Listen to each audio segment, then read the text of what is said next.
अशा कल्ट चर्चेस पासून तुम्ही सावधान. आणि हे येशू ख्रिस्तांनी आपल्याला 2000 वर्ष अगोदरच सांगितलं होतं की अशा मंडळी येतील. आपण वाचूया ते. आपण मत्ती 24:5 वाचूया.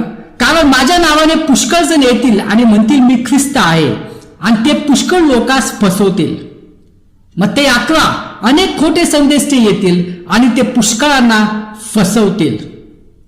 मत्ती 24:24 खोटे ख्रिस्त आणि खोटे संदेष्टे उदयास येतील. ते महान आश्चर्यकारक चिन्ह दाखवतील. देवाच्या निवडल्या लोकांना ते चिन्ह दाखवतील व लोकांस एवढंच नव्हे तर देवाच्या निवडलेला फसवण्याचा प्रयत्न करतील. एक वचन वाचूया. 1 तिमित्य 4:1. परमेश्वराचा आत्मा स्पष्ट म्हणतो की नंतरच्या काळात काही जण विश्वास सोडतील. ते भविष्य सांगणारे आत्मे जे फसवणारे आहेत